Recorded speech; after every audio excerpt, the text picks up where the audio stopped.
Bonjour à toutes et à tous, bienvenue sur Grand Littoral TV pour cette nouvelle édition du journal de la rédaction ce lundi 15 octobre. On va d'abord parler de météo avec toujours autant de soleil dans la région. Malgré quelques nuages et averses cette nuit par endroit, le soleil sera bien présent partout aujourd'hui, parfois de légers voiles nuageux sans conséquence. C'est encore un beau début de semaine qui s'annonce avec des températures toujours aussi douces et supérieures au normal de saison. 19 degrés à Dunkerque, Calais et à Boulogne, 21 degrés à Saint-Omer cet après-midi. On en reparle bien sûr avec les prévisions météo complètes juste après ce journal. À la une d'abord cette information qui fait débat et polémique depuis plusieurs jours dans les établissements scolaires. Mi-septembre, l'éducation nationale a confié à Amazon le stockage et l'analyse des résultats d'évaluation des enfants des classes de CP et de CE1. En réaction, les syndicats d'enseignants, mais aussi les parents d'élèves, se sont émus de voir les données personnelles des enfants être ainsi confiées et vendues à un géant américain du web. L'éducation nationale a voulu rassurer en expliquant que les données étaient anonymes, ce qu'ont tout de même beaucoup de mal à croire les enseignants qui envoient les évaluations. Les syndicats surtout ne comprennent pas pourquoi ces données ne sont pas stockées en interne alors que l'éducation nationale aurait selon eux les moyens de le faire. On écoute à ce propos le secrétaire départemental de la FCPE du Nord au micro de Lucilbert Constant. Si ensuite il y a un fichier des résultats d'évaluation qui circule,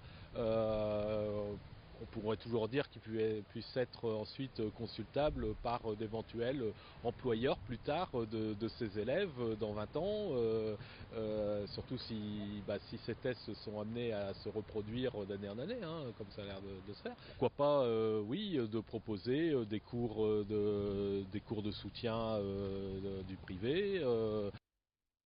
Dans l'actualité locale et dans un tout autre registre, à Calais, des installations atypiques ont été mises en place ces derniers jours au parc Saint-Pierre. Vous voyez, un dragon de 100 mètres de long, des éléphants, un temple et des centaines de fleurs, le tout pour le festival China Light dès le 20 octobre, directement inspiré des traditionnelles lanternes chinoises. Ces 400 objets vont être animés et éclairés, prendront vie chaque soir dès 18h, ce jusqu'au 6 janvier. D'autres animations auront lieu chaque soir sur place afin de faire vivre aux Calaisiens les traditions chinoises. Pour l'entrée au festival, comptez 12 € par adulte, pour les enfants de 7 à 17 ans 10 € et c'est gratuit pour les moins de 7 ans. Explication complémentaire au micro de Marine Kijek. Nous avons déjà évoqué d'abord la partie d'exposition sur les lanternes artisanales. À part cela, nous avons aussi un spectacle qui va présenter tous les jours. Pour les week-ends, nous aurons 3 séances par nuit. En semaine, nous aurons 2 séances par nuit. Donc, à part cela, on a aussi une restauration asiatique, plus un atelier enfant. On a aussi des stands de souvenirs. workshop. L'ancien ministre et maire de Valenciennes, Jean-Louis Borloo, veut aider l'Afrique à étendre son réseau électrique d'ici à 10 ans pour contribuer à son développement. Sa fondation baptisée Énergie pour l'Afrique est aujourd'hui soutenue par le Conseil régional des Hauts-de-France, la seule région d'ailleurs à soutenir sa fondation. Ce vendredi était donc organisé le premier forum des acteurs de l'énergie pour l'Afrique. L'objectif, c'est de créer vraiment de manière officielle une vraie dynamique régionale au service du continent africain et pourquoi pas aider aussi les entreprises nordistes avec des opportunités économiques sur place. Explication au micro de Xavier Silly. C'est aussi un signe politique que donne la région qui dit que aussi en matière migratoire il y a cette attitude, j'ai envie de dire cette posture qui consiste à se recroqueviller sur son nombril en se disant on est bien entre nous, on veut surtout que personne d'autre ne franchisse nos frontières, et puis ceux qui se disent il faut maîtriser tout ça, il faut réguler tout ça, mais il faut aussi tendre la main, il faut être généreux, il faut avoir un autre regard, et on sait très bien que cette migration africaine c'est une migration qui pourrait être importante dans les années à venir, mais qu'il est quand même meilleur de permettre aux Africains de se développer, de trouver du travail chez eux et de trouver les conditions pour élever leurs enfants sur leur territoire et dans leur commune, plutôt que d'être ici souvent dans de terribles conditions qui ne sont pas dignes. Voilà. En bref, dans l'actualité du jour, Sébastien Huyghe a été élu samedi président de la Fédération Les Républicains du Nord avec 60,16% des voix face au sénateur Marc-Philippe Daubresse. Sébastien Huyghe est en outre député du Nord de la 5e circonscription depuis 2012.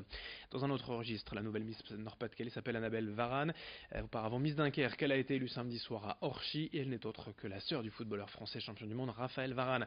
Elle représentera donc la région au concours Miss France le 15 décembre à Lille. Dans ce journal également, on vous propose notre série concernant les groupes de musique locaux.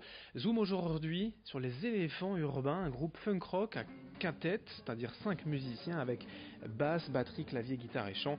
Ils sont originaires de Dunkerque, se connaissent depuis plus de 20 ans. Ils ont sorti leur premier album en 2006. 3 ans plus tard, après une petite pause pour que chaque membre puisse faire son propre projet, ils se sont réunis en 2015 pour composer un nouvel album de 9 titres, L'Essentiel, un album qu'ils ressortent en juin 2018, et une interview de Chico qui nous parle du titre Réfugié au micro d'Omar Mustafa. Le premier album, ça a été fait à l'issue de live, plein de concerts un peu partout, et on s'était dit ça serait bien de figer cette musique qu'on a, celle qu'on fait, celle qu'on aime, celle qui nous fait vibrer, le groove, le funk, voilà, chant français. Donc l'idée c'était de se dire, maintenant qu'on a un peu fait ça, un peu partout en France, est-ce qu'on ferait pas un album? Ça a été le premier projet. Il y a eu ce petit break et puis on s'est retrouvés pour faire à l'envers un projet qui n'avait pas vu le jour auprès des gens. Donc on s'enfermait, on a répété sur le coin au lieu musical, on a répété chez l'un chez l'autre, au studio de Franck également, et on l'a finalement sorti là en juin de cette année. Et pour terminer, je vous propose un extrait de ce titre, justement avec les éléphants urbains. Faire confiance aux évidents coïncidents. J'ai tendance à faire confiance aux évidents coïncidences.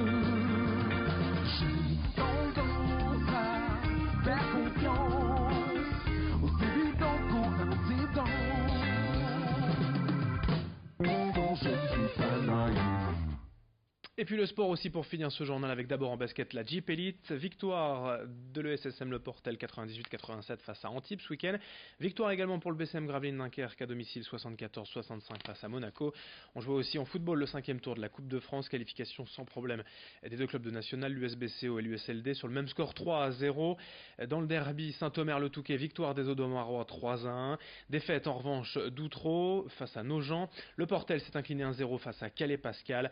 Et puis ça passe pour Gravelines et la S-Marque vers le 6e tour. Le tirage dès qu'il sera effectué ici même sur Grand Littoral TV. Dans un instant, vos prévisions météo.